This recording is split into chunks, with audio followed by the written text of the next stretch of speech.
So hello guys, welcome back to the music group. आप सभी का म्यूजिक ग्रुप में बहुत बहुत स्वागत है।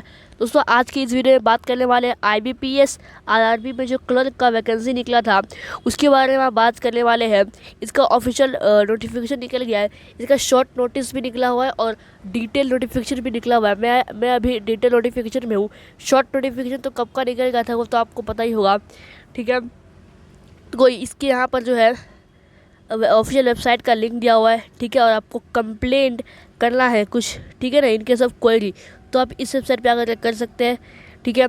अब देखो, आज की इस वीडियो में मैं आप लोगों को क्या क्या बताने वाला हूँ। एलिजिबिलिटी क्राइटेरिया, एज लिमिट, आज को मैं आपको सारी चीज़ें बताऊंगा, ठीक है। नंबर ऑफ वैकेंसी क्या होने वाला है, क्या क्या डॉक्यूमेंट चाहिए, फॉर्म कहाँ से भरना, सारी चीज़ें बताऊँगा। वीडियो को तो लिखेगा। और दोस्तों, वीडियो बहुत से लोग देखते हैं लेकिन सब्सक्राइब बहुत कम लोग करते हैं, तो वीडियो को सब्सक्राइब जरूर कर दीजिए और वीडियो को पूरा जरूर देखिए, क्योंकि बहुत से जो लोग हैं वो कम कम से समझते रहते हैं, मतलब उनको सारी चीज़ समझ में नहीं आती। तो वीडियो को पूरा देखिए, ठीक है। तो चलिए शुरू करते हैं। सबसे पहले तो आपको इंपॉर्टेंट डेट समझना है, आपका डेट कौन सा होने वाला है, इंपॉर्टेंट।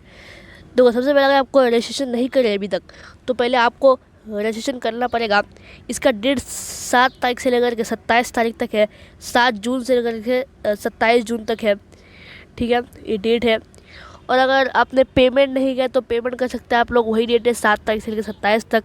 फिर आपका प्री एग्ज़ाम ट्रेनिंग जुलाई में होगा, ठीक है। यहाँ पर एक्टिविटी वाइज आपको जो है डेट बताया गया है सारा, ठीक है, आप समझ सकते हैं। और फिर नीचे अगर आप आएंगे तो ये देखो 2 पेज का इसका इंडेक्स दिया हुआ है, टॉपिक या फिर क्लॉज बोलो, ठीक है। देखो, ये आपको किस तरह समझना है ये पहले आपको बता देता हूँ। देखो, सपोज आपको एज लिमिट जानना है, तो यहाँ पर देखो एज लिमिट का सेक्शन दिया हुआ है। यहाँ पर ये लिंक है एक तरह का, अगर आप इस पर क्लिक करेंगे तो आप डायरेक्ट एज लिमिट के सेक्शन में पहुंच जाएंगे, ठीक है। तो अभी मैं अगर आपको वापस इंडेक्स पे जाना है वहीं पर, तो अब यहाँ पर गो टू इंडेक्स लगा हुआ है, इस पर क्लिक करेंगे। सबसे पहले आपको इंट्रोडक्शन है, फिर उसके बाद पार्टिसिपेटिंग आरआरबी है, फिर एलिजिबिलिटी क्राइटेरिया है, फिर नेशनलिटी है। तो पहले आप लोग को एलिजिबिलिटी वाले सेक्शन में लेकर चलता हूँ। यहाँ पर जो है इस पर ये आप बहुत बड़ा जो है यहाँ पर नोट लिखा हुआ, ये आप पढ़ सकते हैं। और नीचे अगर आप आएंगे तो यहाँ पर जो है नेशनलिटी आपको पूछा गया है कि आपका इंडिया का होना चाहिए, ठीक है। नेपाल का भी है तो भी चलेगा, भूटान का भी तो भी चलेगा। देखो, सिटीजन ऑफ इंडिया होना चाहिए, मतलब इंडिया का जो है निवासी जो बोलते हैं जनता, वो होना चाहिए, ठीक है ना। सब्जेक्ट ऑफ नेपाल और सब्जेक्ट ऑफ भूटान, ठीक है। और नीचे आएंगे तो आपको यहाँ पर एज लिमिट आपको बता देगा यहाँ पर, ठीक है। देखो, ग्रुप बी और ग्रुप ए का जो पोस्ट शायद आपको बताया गया है। अब जैसे कि आप असिस्टेंट है, ठीक है, ऑफिसर असिस्टेंट है मल्टीपर्पज़ के लिए, तो आपका एज लिमिट 18 से लेकर के 28 तक रखा गया है और डेट आपको यहाँ पर बता दिया गया है, ठीक है, रिमार्क्स वाले सेक्शन में। और अगर आप असिस्टेंट मैनेजर, देखो ये ग्रुप बी का पोस्ट है, ठीक है, सॉरी ग्रुप ए का है, पहले ग्रुप बी का बताया, अब ग्रुप बी ए का है, ठीक है। इसमें अगर आप असिस्टेंट मैनेजर करना चाहते हैं तो आपका 28 से लेकर के 28 से लेकर के 30 तक का एज लिमिट रखा गया है। और एक मैनेजर का पोस्ट भी है यहाँ पर, इसमें जो है ना 21 से लेकर के 32 तक का रखा गया है, ठीक है। 21 से ऊपर या 32 से नीचे या फिर 32 भी चलेगा। और सीनियर मैनेजर के लिए 21 से लेकर के 40 तक का रखा गया है, ठीक है ना। और ये रिमार्क वाला सेक्शन है, इसमें आप समझ सकते हैं। और नीचे अगर आप आएंगे तो यहाँ पर कैटेगरी वाइज जो है रिलैक्सेशन भी आपको यहाँ पर दिया हुआ है। जैसे कि कोई कास्ट SC/CT है तो उसका 5 साल का रिलैक्सेशन होने वाला है, ठीक है। अब कोई OBC नॉन क्रीमी लेयर है तो उसका 3 साल का रहेगा, ठीक है, ठीक है। अब बेंचमार्क डिसेबिलिटी है PWBD, ठीक है, उसका 10 साल का रिलैक्सेशन रखा गया। काफ़ी सारे रिलैक्सेशन भी है। नीचे मैं वापस से गो टू इंडेक्स पे चले जाता हूँ।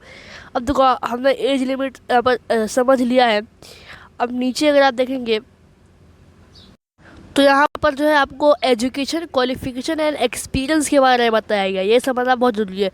देखिए दोस्तों, मैं आप लोगों को इस वीडियो में सारी जो चीज़ें बताई गई ना, इसमें ये सब चीज़ें जो है सारी की सारी, ये सारे आप लोगों को नहीं समझाने वाला हो, मैं आपको मेन जो पॉइंट है वो समझाने वाला, आप खुद ही पढ़ सकते हैं। क्योंकि अगर मैं आपको सारी चीज़ें समझाने में लग जाऊंगा तो वीडियो बहुत लंबी हो जाएगी, 1-2 घंटे ही हो जाएगी, क्योंकि इसमें बहुत सारा, देखिए आप, एक पेज यहाँ पर है फिर दूसरा पेज यहाँ पर है, ठीक है। तो बात करते हैं एजुकेशन, क्वालिफिकेशन और एक्सपीरियंस की, तो आपको क्लिक करना होगा। मैं डायरेक्टली इसके सेक्शन में पहुँच चुका हूँ। अब यहाँ पर देखो, as on last date of online registration 27 तारीख, ये आप लोगों को बात जो है यहाँ पर याद दिलाया जा रहा है। देखिए, डेट का इंतजार मत कीजिए, रजिस्ट्रेशन कर दीजिए, ठीक है, डेट के पहले से। अब देखिए यहाँ पर असिस्टेंट ऑफिसर मल्टीपर्पज़ है तो उसमें आपका बैचलर डिग्री मांगा गया है, ठीक है, रिकॉग्नाइज यूनिवर्सिटी से। और फिर यहाँ पर आपका वर्किंग नॉलेज ऑफ कंप्यूटर आपका यहाँ पर मांगा गया है। अब बात करते हैं असिस्टेंट मैनेजर की, तो इसमें भी आपका जो है यहाँ पर बैचलर का डिग्री मांगा गया है रिकॉग्नाइज यूनिवर्सिटी से, ठीक है, और डिग्री इन एग्रीकल्चर है, हॉर्टिकल्चर, फॉरेस्ट, इसमें से कुछ भी रहेगा तो चलेगा, ठीक है, एनिमल हस्बेंड्री है। और यहाँ पर आपका वर्किंग नॉलेज ऑफ कंप्यूटर भी आपका मांगा गया है, ठीक है। यहाँ पर आपका पोस्ट क्वालिफिकेशन एक्सपीरियंस है, इसमें आपका एक्सपीरियंस मांगा नहीं है। अब बात करते हैं जनरल बैंकिंग ऑफिसर, अगर आप बनना चाहते हैं मैनेजर जिसको बोलते हैं, तो उसमें आप लोग क्या होगा, देखो इसमें को जो है बैचलर डिग्री रहेगा विद रिकॉग्नाइज यूनिवर्सिटी से, ठीक है ना। मिनिमम आपका 50% मार्क्स आपको एग्रेटेड होना चाहिए, मतलब करना चाहिए। अब इसमें बैंकिंग आपका जो है ना, candidate having degree in banking, मतलब आपका बैंकिंग का डिग्री होना चाहिए, फाइनेंस, मार्केटिंग, एग्रीकल्चर, हॉर्टिकल्चर वगैरह में आपका डिग्री होना चाहिए, ठीक है। अब बात करते हैं मैनेज लॉ और इन्फॉर्मेशन। अच्छा, यहाँ पर इन्फॉर्मेशन आपका मांगा गया है, ठीक है। सब डिग्री का नाम है, यहाँ से लेकर के यहाँ तक मैं आपको बताता हूँ। ये देखिए, यहाँ से लेकर के यहाँ तक का ये डिग्री का नाम है। Banking, finance, marketing, agriculture, horticulture, forestry, animal husbandry, veterinary science, सब एक डिग्री का नाम है। Agriculture engineering, pisciculture, agriculture market and corporation, information technology से आईटी बोलते हैं, और ये मैनेजमेंट लॉ और इकोनॉमी, ये सब डिग्री का नाम है। इसमें से जो डिग्री रहेगा उसमें आपका 50% मार्क्स स्कोर करना चाहिए, और बैचलर में भी, ठीक है। अब बात करते हैं specialist officer manager. Specialist officer manager, ये वाला कौन सा मैनेजर था, ऐसा जनरल बैंकिंग ऑफिसर, और ये स्पेशलिस्ट ऑफिसर है। इसमें आप लोगों का इंफॉर्मेशन टेक्नोलॉजी ऑफिसर है। अब इसमें आपका बैचलर डिग्री है रिकॉग्नाइज यूनिवर्सिटी से, ठीक है, इन electronic communication, computer science, information technology और इट्स इक्विवेलेंट विद द, मतलब आपको बैचलर डिग्री मांगा गया है इलेक्ट्रॉनिक कम्युनिकेशन से विद 50% मार्क्स पास होना चाहिए, ठीक है। Certificate in ASP, PHP, C+, फिर जावा, VF, ये आपका जो है सर्टिफिकेट होना चाहिए। अब यहाँ पर character accountant certificate associate CA from institute of character account of India. फिर लॉ ऑफिसर के लिए यहाँ पर जो है डिग्री फॉर रिकॉग्नाइज, आपका डिग्री होना चाहिए लॉ ऑफिसर के ऊपर। इस समय से आपका जो भी रहेगा उसमें आपका हो जाएगा सिलेक्शन, इन समय से जो भी रहेगा, लेकिन आपको सब आपका नहीं होना चाहिए इस तरीके से। अब बात करते हैं सीनियर मैनेजर की, तो इसमें भी आपका बैचलर डिग्री होना चाहिए रिकॉग्नाइज यूनिवर्सिटी से 50% मार्क्स से, ठीक है। और यहाँ पे डिग्री का नाम दिया हुआ है, ठीक है। इनमें से जो रहेगा आपका सिलेक्शन हो जाएगा। अब देखो, अब बात करते हैं एक्सपीरियंस की, तो यहाँ पर साइड में आपका एक्सपीरियंस भी दिया हुआ है। जैसे कि फॉर एग्जांपल के तौर पर आपका जो है, अगर आप जनरल बैंकिंग ऑफिसर मैनेजर बनना चाहते हैं तो उसमें आपका 2 साल का एक्सपीरियंस होना चाहिए, ठीक है, इन बैंक और फाइनेंशियल इंस्टीट्यूशन में। आप अगर आप बात करें officer scale 2 specialist officer manager बनना चाहते हैं तो उसमें आपका 1 साल का होना चाहिए experience in the relatable field, मतलब इसी टाइप के फील्ड में, ठीक है ना। 1 साल का एक्सपीरियंस होना चाहिए। इसमें भी आपका अगर आपका मतलब अगर आप ये डिग्री है आपके पास, ये वाला डिग्री, तो आपका 1 साल का एक्सपीरियंस होगा कैरेक्टर अकाउंट में, ठीक है ना। अगर आपके पास लॉ ऑफिसर का जो डिग्री है तो उसमें आपका 2 साल का डिग्री एक्सपीरियंस होगा, ठीक है। Advocate should have work as a law officer. अब बात करते हैं दोस्तों सीनियर मैनेजर की। अब जो कैंडिडेट सीनियर मैनेजर करना चाहता है जॉब, तो उसका 5 साल का एक्सपीरियंस होगा। तो पहले मैं आपको बता देता हूँ, बैचलर डिग्री होना चाहिए रिकॉग्नाइज यूनिवर्सिटी से 50% मार्क्स से, और ये कुछ सर्टिफिकेट है डिप्लोमा वगैरह का यहाँ पर, तो ये अगर सर्टिफिकेट रहेगा उसका तो हो जाएगा काम। अब 5 साल का रहेगा एक्सपीरियंस ऑफिसर इन बैंकिंग में, ठीक है। यहाँ पर है, अब इंडेक्स में चलते हैं वापस से। अब देखते हैं एप्लीकेशन फ़ीस आपका कितने होने वाला है। तो यहाँ पर आपका एप्लीकेशन फ़ीस के बारे में जिक्र किया गया है। एप्लीकेशन फ़ी इंटीमेशन चार्जेस आपका कितना होने वाला है ये आपको बताया गया इसके अंदर। इस पर क्लिक करते ही आप इसके जो है नोटिफिकेशन पे चले जाएंगे, तो यहाँ पर आपको जो है पोस्ट वाइज आपको बताया गया है, ठीक है। यहाँ पर जो है ऑफिसर, पहले बात करते हैं स्केल 1, 2 एंड 3 की, ठीक है। ऑफिसर, इसमें आपका जो है 175 रुपया रहेगा फीस, इंक्लूजिंग GST वगैरह लगा करके। फॉर कैटेगरी बताएगा यहाँ पर आपको SC CT PWBD का कैंडिडेट्स का ये रहने वाला है यहाँ पर फीस। अब बात करते हैं ऑफिस असिस्टेंट मल्टीपर्पज़ जो बनना चाहता है उसका यहाँ पर रहेगा 175, ठीक है, इंक्लूडिंग GST वगैरह लगा करके। अब देखो, अगर फॉर ऑल अदर, देखो इन सब के हटा करके जो कैटेगरी बचता है ना, उसका यहाँ पर 850 रुपये रहेगा, ठीक है ना। इसका थोड़ा ज़्यादा है, इसका थोड़ा कम है, उसका 175, इसका ज़्यादा है। अब मैं यहाँ पे बात करते हैं 175 रुपये इसका रहेगा असिस्टेंट वालों का, GST लगा करके SC CT PW ESM, ठीक है, DESM कैंडिडेट्स के लिए। अब 850 किसका रहेगा, GST लगा करके अदर का, ठीक है ना। और यहाँ बताया bank transaction charges for online payment of fees, आपका बैंक ट्रांजेक्शन करना पड़ेगा आप लोगों को। Independent will have to borne by the candidate. अब बात करते हैं ऑनलाइन एग्जामिनेशन स्ट्रक्चर के बारे में। तो इसमें जो है आपका प्रीलिमिनरी एग्ज़ाम के ऑब्जेक्ट आपका होने वाला है, किसके लिए होगा ये, ऑफिस असिस्टेंट मल्टीपर्पज़ होगा, ठीक है। सबसे पहले आपका टेस्ट की बात करें तो आपका रीजनिंग टेस्ट और न्यूमेरिकल एबिलिटी होगा, जिसके अंदर आपका मीडियम ऑफ एग्ज़ाम, ठीक है, बताएगा नहीं आपको। नंबर ऑफ क्वेश्चन आपका यहाँ पर 40 क्वेश्चन यहाँ पर रहने वाला है दोनों में, ठीक है। यहाँ पर मैक्सिमम मार्क्स 40 होगा, ठीक है। ड्यूरेशन आपका कब होगा, ये एग्ज़ाम का आपका ड्यूरेशन रहेगा 45 मिनट का, आपका जो है यहाँ पर ड्यूरेशन रहने वाला है, ठीक है। अब बात करते हैं ऑफिसर स्केल 1 का, तो इसका टेस्ट भी रीजनिंग होने वाला है, ठीक है। इस पर भी 40 क्वेश्चन रहेगा और मैक्सिमम मार्क्स आपका 40 रहने वाला है। क्वान्टिटेटिव क्या बोलते हैं, क्वान्टिटेटिव एप्टीट्यूड है, 40 क्वेश्चन 40 मार्क्स, टोटल आपका 80 मार्क्स का रहेगा। अब बात करते हैं ड्यूरेशन की, तो यहाँ पर भी आपको 45 मिनट मिलेंगे, ठीक है। यहाँ पर कुछ नोट बताए गए, नोट पढ़ लीजिए, उसके बाद आपको अच्छे से यहाँ पर समझ में आएगा नोट पढ़ने के बाद। अब देखो मेन एग्ज़ाम ऑब्जेक्ट, ठीक है, office assistant multipurpose main exam वो क्या था, ये मेन एग्ज़ाम है। वो कौन सा एग्ज़ाम था, वो प्रीलियम था, समझ लीजिए, ये मेन से, ठीक है। अब बात करते हैं असिस्टेंट मैनेजर मल्टीपर्पज़ वालों का। तो इसमें आपका टेस्ट का नाम बताया गया है। देखो आपका कुछ 5 आपका टेस्ट होगा, reasoning, computer knowledge, general awareness, English language, Hindi language, numerical ability और टोटल है। अब बात करते हैं मीडियम ऑफ एग्ज़ाम, ठीक है। तो इन सब का जो है यहाँ पर कंप्यूटर नॉलेज वगैरह तो आपका इंग्लिश में है और ये हिंदी में है, ठीक है ना, हिंदी लैंग्वेज और इंग्लिश लैंग्वेज। अब सारे जो क्वेश्चन रहेंगे ना आपके, वो 40 मार्क्स के रहने वाले हैं।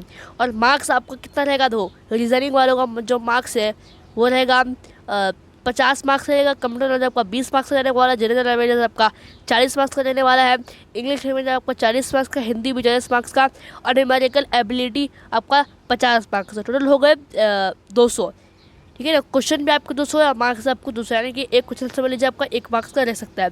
आपको टाइम आपको 2 घंटा मिलेगा, आराम से आप कर सकते हैं, ठीक। कुछ नोट बताया कि आप नोट पढ़ लीजिए तो आपको अच्छे से जो है क्लियर हो जाएगा सारी चीज़ें, यहाँ पर नोट दिया हुआ है, ठीक है। अब बात करते हैं स्केल 1 वालों का ऑफिसर। यहाँ पर जो आपको 5 आपको दिया हुआ है, समझ लीजिए वैसा ही सेम सेम यहाँ पर है, फिर भी आप लोगों को बताया तो आप देखो रीजनिंग है, computer knowledge, general awareness, Hindi, English और क्वांटिटेटिव एप्टीट्यूड। वहाँ पर क्या था, यहाँ पर न्यूमेरिकल एबिलिटी था और यहाँ पर जो है क्वांटिटेटिव एप्टीट्यूड है, यही फ़र्क है। अब बात करते हैं मीडियम, आपका हिंदी इंग्लिश दोनों रहने वाला है, ठीक है। 40 मार्क्स से सारे क्वेश्चन आपका रहने वाला है। टोटल आपका 200 मार्क्स हो जाएगा, 200 क्वेश्चन आपका हो जाएगा। मैं आप लोगों को गलत बोल दिया, 40 मार्क्स का आपका यहाँ पर क्वेश्चन रहेगा। टोटल आपको 200 क्वेश्चन हो गए। और रीजनिंग वालों का 50 है मार्क्स, कंप्यूटर नॉलेज है 20, जनरल अवेयरनेस 40 और इंग्लिश हिंदी भी 40 और एक क्वांटिटेटिव एप्टीट्यूड 50। टोटल आपको हो गए 20 मार्क्स। टाइम आपको 2 घंटा मिलेगा, आप आराम से कर सकते हैं, ठीक है ना। कंपोजिटिव टाइम ऑफ 2 आवर, ठीक है। देखो IBPS reserve the right to make the duration of test separate of each test, this will be dually. आप ये पढ़ सकते हैं। यहाँ पर आपको फिर से एक बार जो है यहाँ पर ऑफिशियल वेबसाइट का लिंक दिया हुआ है, ठीक है, प्लीज़ नोट, ठीक है। नीचे आपको क्या दिया हुआ है ये जो है for officer scale 2 and 3 candidates अभी मैंने आपको एग्ज़ाम के बारे में बताया है, अब मैं आप लोगों को बताने वाला हूँ पेनल्टी फॉर रॉन्ग आंसर पर कितना होने वाला है। देखिए, पेनल्टी फॉर रॉन्ग आंसर देखो, ये दोनों के लिए बता रहा हूँ मैं आप लोगों को, अलग अलग नहीं बता रहा हूँ। प्रीलियम और आपका जो मेन होगा एंड सिंगल लेवल एग्जामिनेशन, ठीक है ना। Penalty for wrong answer applicable to all, ये बता देगा आपका। तो पढ़े, मैं आपको पहले पढ़ देता हूँ। There will be a penalty, ठीक है, आपका पेनल्टी होगा ऑब्जेक्टिव टेस्ट पे, ठीक है ना। फॉर ईच क्वेश्चन बताया गया आप लोगों का। Wrong answer has been by the candidates, गलत आंसर देंगे कैंडिडेट के जरिए। 1/4 यानी कि आपका 1/4 आप समझ लीजिए, इतना आपका जो यहाँ पर मार्क्स है वो कटेगा, ठीक है। 0.25 इस तरीके से आप समझ सकते हैं कितना आपको जो मार्क्स है वो कटेगा। अब कट ऑफ स्कोर हमें बताया गया आप लोगों को, आप पढ़ सकते हैं स्केल फर्स्ट सेकंड थर्ड, ठीक है ना। Score obtain in the online examination, आपको कितना पर ऑब्टेन करना है वो यहाँ पर आप लोगों को बताया गया है। अब आपका यहाँ पर एग्जामिनेशन सेंटर है, फिर प्री एग्जामिनेशन ट्रेनिंग है, ठीक है।